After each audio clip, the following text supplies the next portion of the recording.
also like to thank Rick North, who's the principal at the Homics, who has been a big help to Dee and the cast, and whose support has been invaluable.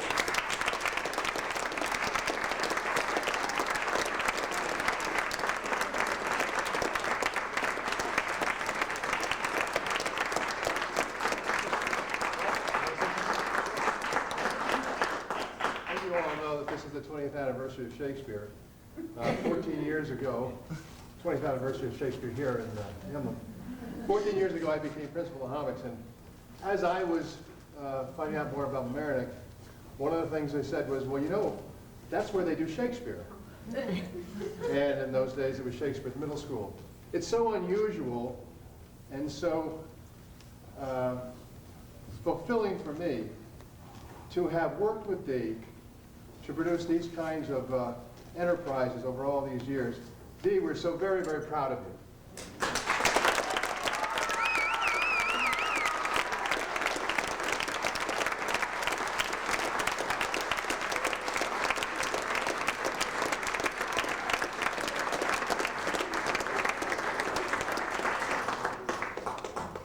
I'd like to thank Ben Bloom's Spotlight.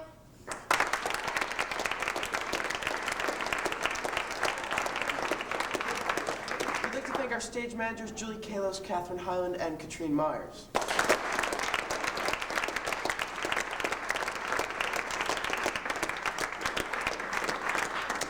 We'd like to thank our great light designer, Rob Spear, who was in that.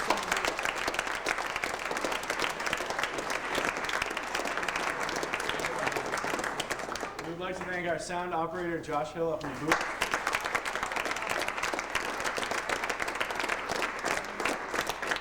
We'd like to thank the stage crew, Amy, Alicia, Megan, and Bevan.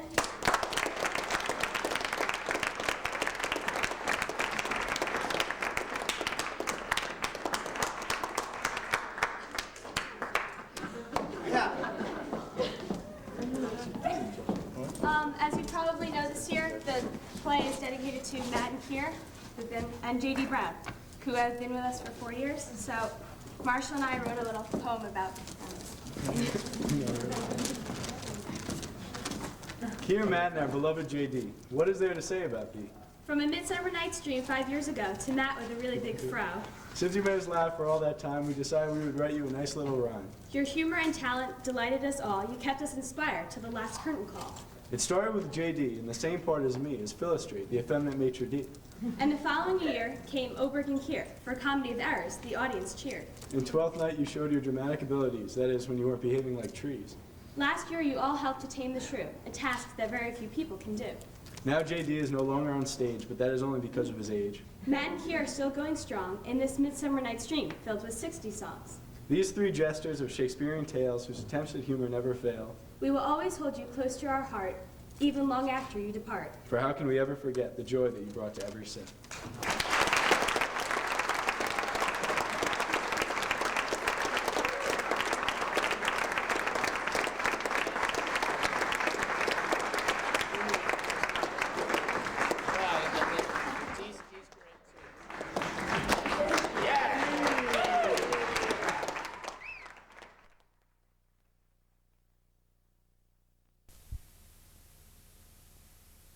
Potential. I mean, a lot of people won't believe that, but you can make as much money as you want. Exactly. If you want to make more money, you just work harder. And there is no cap to how much you can make. In other words, no one says, well, once you reach $1 million a year, that's it. In this business, you can make more than that. Why? Because the network that you build can grow to such a proportion that there's no stopping it. Now, I know that's hard to believe. Part of the reason why it's important to go to functions is to meet people who have reached that level, who are making money that you can't imagine having. I mean, I've shaken hands with Ruth and George Halsey, and they're triple diamonds. I can't tell you how much they make, but when they describe their lifestyle, I know people who I consider rich who don't live like that. So the income is absolutely amazing. But there are more. There are more. Look at it this way. Think about your time. To me, time is valuable. Think about the time that you would like to spend doing the things that you enjoy most. Now, most businesses that you get involved in, or your own job or something, take that time away from you. They own a great part of your time. Now, is there something wrong with that? No.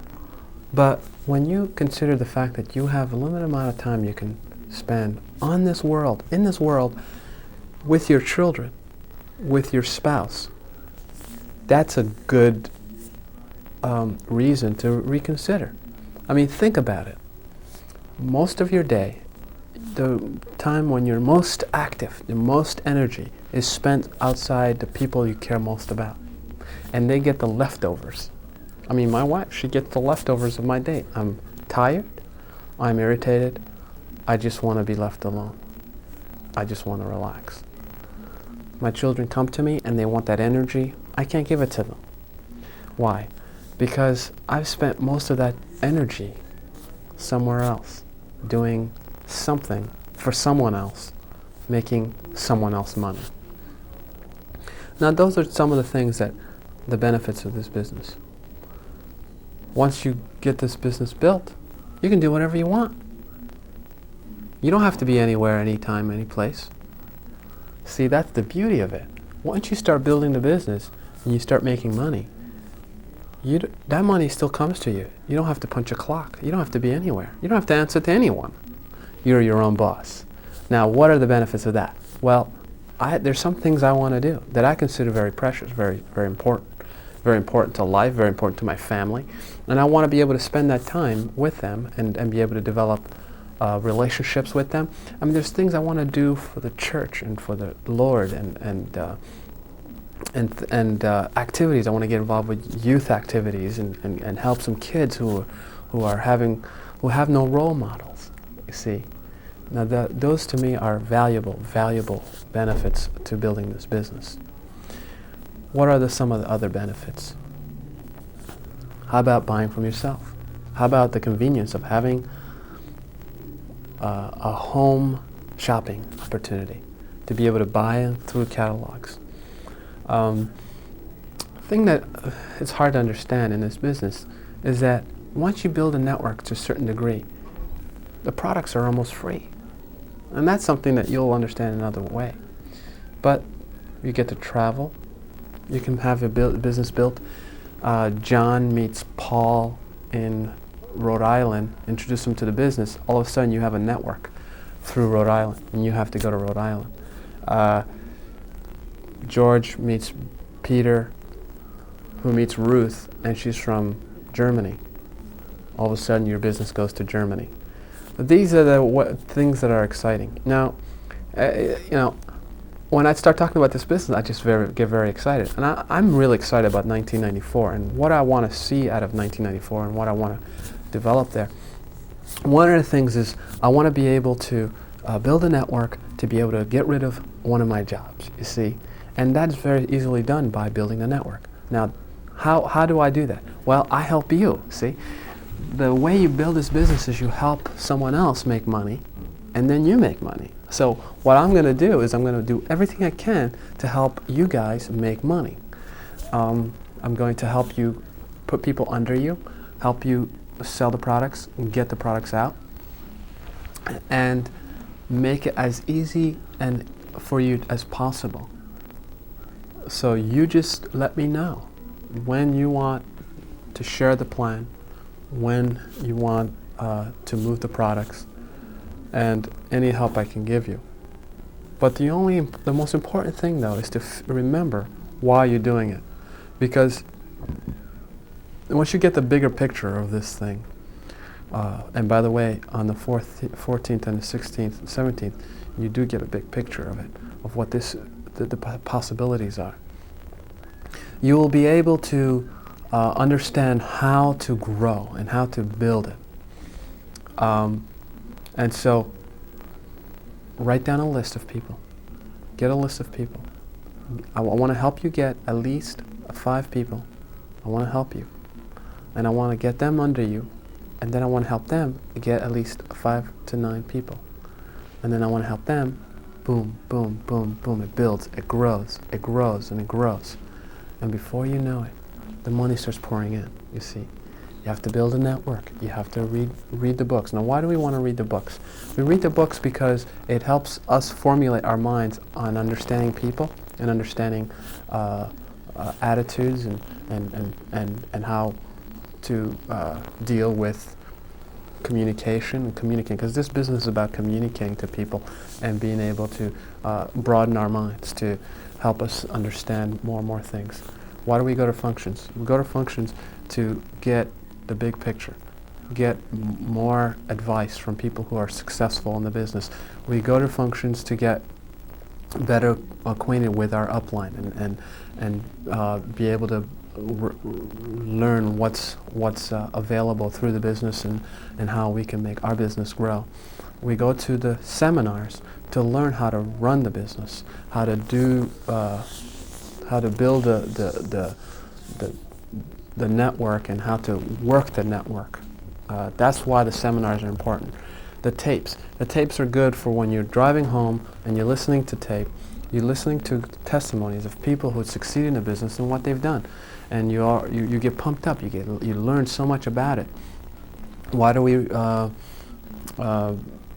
go to opens? Well, the open is kind of like a function, and one of the things that's good about the opens is that once you invite someone to it and you see the plan being shared, but it's shared to a larger group of people, but the person that you intend to sponsor will be there and will see it from somebody who's successful in the business. For instance, someone like John Matthews, who is doing very well in the business, and he's very eager to help you because he's got a vested interest in you.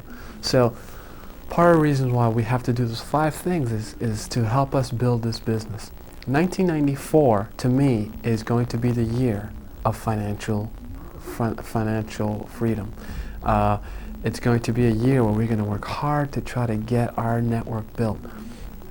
So I'm going to do 12 of these segments, and I'm going to help you do some too, because I want to help build your network.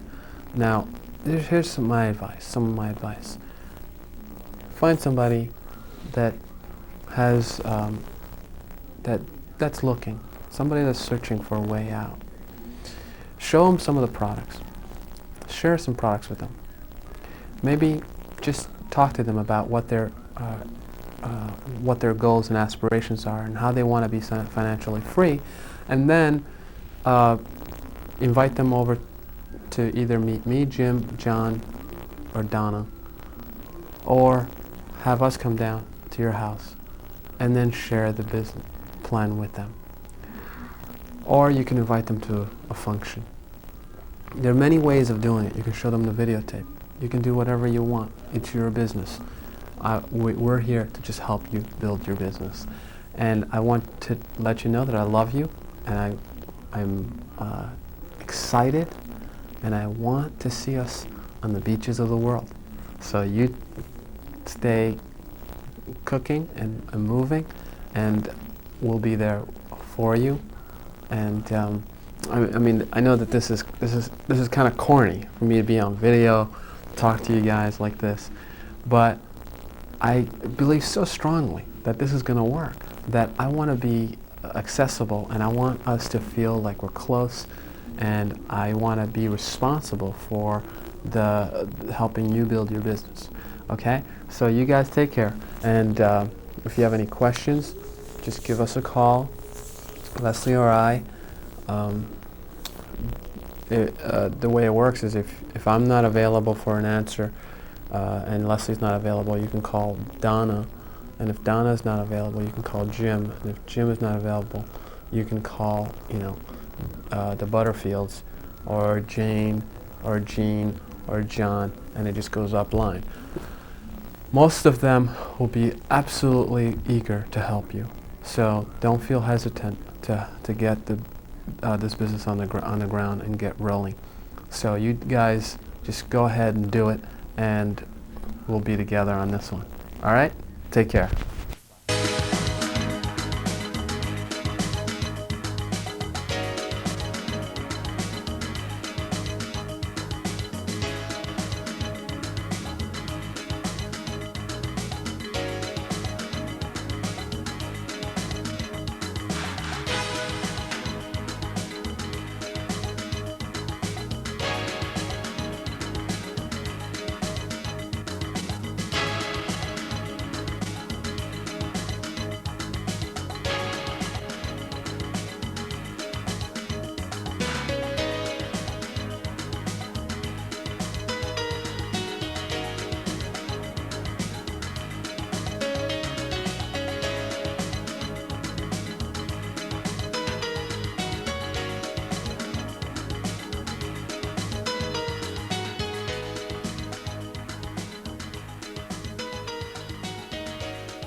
Together lighter, as if walking on a planet with less gravity.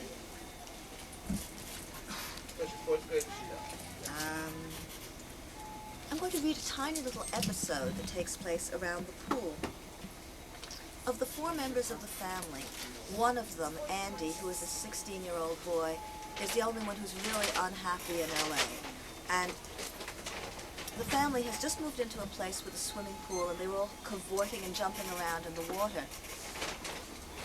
Andy stood at the edge of the deep end, scowling down at them. "You're like a bunch of 6-year-olds, he said. Kira, who was 10, giggled. "And you're like 104. Come try it." "Maybe later," said Andy. "Water's not my thing." "Water's not my thing," mimicked Kira. She saw her father quietly leave the hot tub to stand a few feet behind Andy. Kira and her mother swam apart to opposite ends of the pool, well away from Andy's probable trajectory. Andy said, "You know, everybody doesn't have to like the same things." Michael charged forward and pushed Andy into the pool. Andy's arms reached to grab air as he fell. Kira squawked with laughter at how helpless and comical he looked, clawing at nothing. He landed in the water with a great splash and sank to the bottom. He shot up again and spluttered, "That wasn't funny, Dad. Really, not funny." But Kira and Michael and Laurie thought it was a riot, and they laughed and laughed. I'm always very sad when I read that piece. For some reason, it turns out that in this book, I identify more with the 16-year-old boy than the mother, who is my age and has so many things in common with me. But it's the boy that in some way is the heart of who I really am. And this is one of those peculiar things that sometimes happens in writing. You really can't tell the person with whom you'll identify most. And the odd thing to me is also that this child, who is entirely invented, he's like none of my 3 sons, is the one that what readers I have seem to identify with most and like the most. A pal of So yours here's is a here. character that's completely invented that seems to many people to be I think the most someone you know real. is here.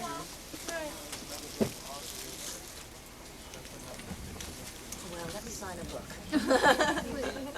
Then I'll read another little bit. Okay. Sign 2 books. Okay.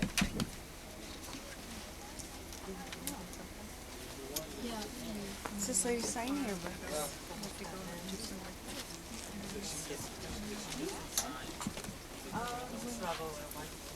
you're not going to CBS right here.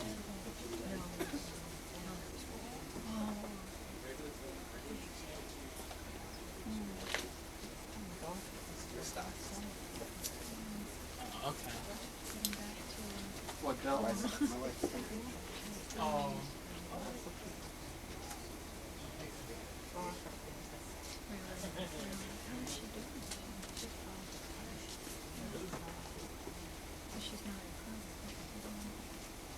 She's not at home.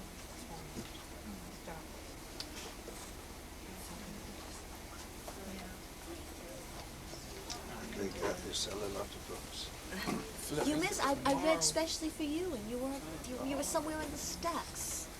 Oh, you just read? I read several bits, yes. Small riffs. Stay a moment and I can read some. Did you not find anything for Lee?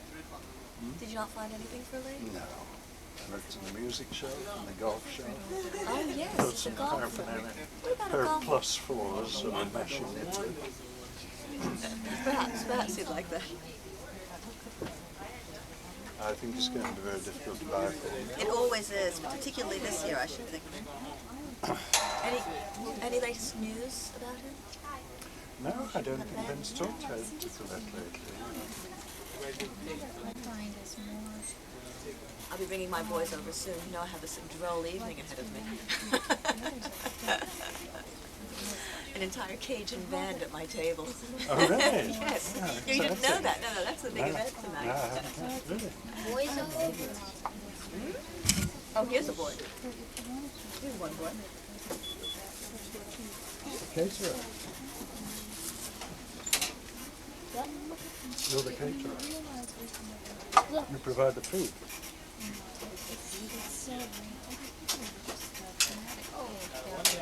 You're welcome.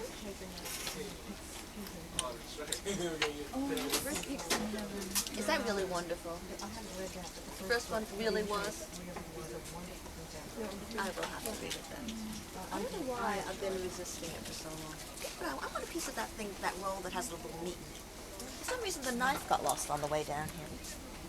It was one of my bee knives I was trying to use. You know what I mean? Everyone has some like Expendable old. knives. Yes, right. It was almost like plastic as far as I was concerned. Catherine, I'm going to get going. Bye-bye, Congratulations Colleen. again. Thank you for Okay. coming down. I'll see you at the party. All right, great. Bye-bye. Bye-bye.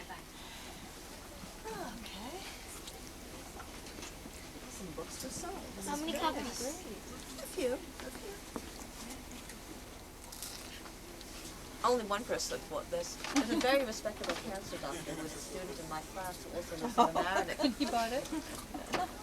He bought it and I had just spilt wine all over it. Yeah. What added to it a little bit, Maybe to it the made it cover. more desirable. Well, But he also bought the other one. I have it at home in hardcover, so Oh, you did? I have the original front. That's good. It's very strange that they changed the title. I do too, considering that they had offered it to the people in the Book of the Month process. A Mom, is million this thing people with who me knew to it by one Yeah. title if they remembered it at all. Yeah. Who might have bought it anyway? You know, Oh, maybe this is 17 more. this is 17. Oh, it's Right. I like Why the would you? Dutch title. Hetty and Peace. That was lovely. Not only was it lovely, my Dutch sales were lovely. I did far better at home than It looks like. well, they did it as a book club, and Yeah. I think they offered it for very little money. You should have gotten a book tour out of it. I mean, I would have gone to surprising Amsterdam. What do we put in spaghetti cup when I was there? Hey, send me a ticket. Just send me a ticket. Book tour. My editor only condescends to meet with me in her offices, and that's about as much of a book tour as I get. That counts. It's stop number one. I don't know. Everyone has. There are certain people in the world who consider every writer is rich. And this always makes me roar with laughter. It's true, it's true. We know. It's true We that the know ones that, you don't hear we? about Yeah. actually, but it's also true that the average writer who publishes a book makes, what was it, an incredibly low amount of money, like 4 or 5,000 a year. 4,000 or 5,000 a year. These are plus the ones who are publishing books. These are not the ones who are not publishing. And the freelancers, the average salary of really producing freelancers never gets it. Always advertised about 20,000. No, but they have an article. It's not great. A good article that talks about 15 census. You have trillions. Or say 2,000. It would be almost impossible to get 10 of such articles in a year. You wouldn't have the contacts. You wouldn't. It would be so difficult. So when I think of ways to earn an income, as needs to and I mean journalism has never crossed my mind. It would not be a way. I think of other sorts of ways. I actually hope to make more of a living as a freelance novel teacher. Because I have 1 or 2 students. I have actually 4 private students. Don't like send me stuff and I comment on it. And that's, I pay myself $30 a month. Nice. If I had, more of those. You might do that? No, me? No. So that might do it, yeah. That might do it, That might yeah. do it if one could work a 30-hour week. Yeah. Sure. But it's not bad. Sure. It's really not that way. I mean, you know, it's those four are almost about, one of them is about to finish her book, alas. She was so good that I just had to really strain to say anything to feel I was earning my keep. She's just a wonderful writer, and I also look forward to her, wherever her things come and think, oh goody, you know, I can sit down and read one of these, you know. But I don't turn on the clock, I do it a page by a page, but it works out to do that. So that's one way I try to make myself Well, and your son got it there too. yeah, because I mean, you'll continue to send it, because obviously it wasn't worth it without the work. Yeah. And then I have my private group, and then I have my Y group, and then I have my community college kids, and this year has been ridiculous. Really write it all. But Yeah, we can look it up because we need. after December 20th, you know, I'm looking forward to relaxing during the Christmas season. I mean, that's how pathetic it is, but this is the time I'll relax.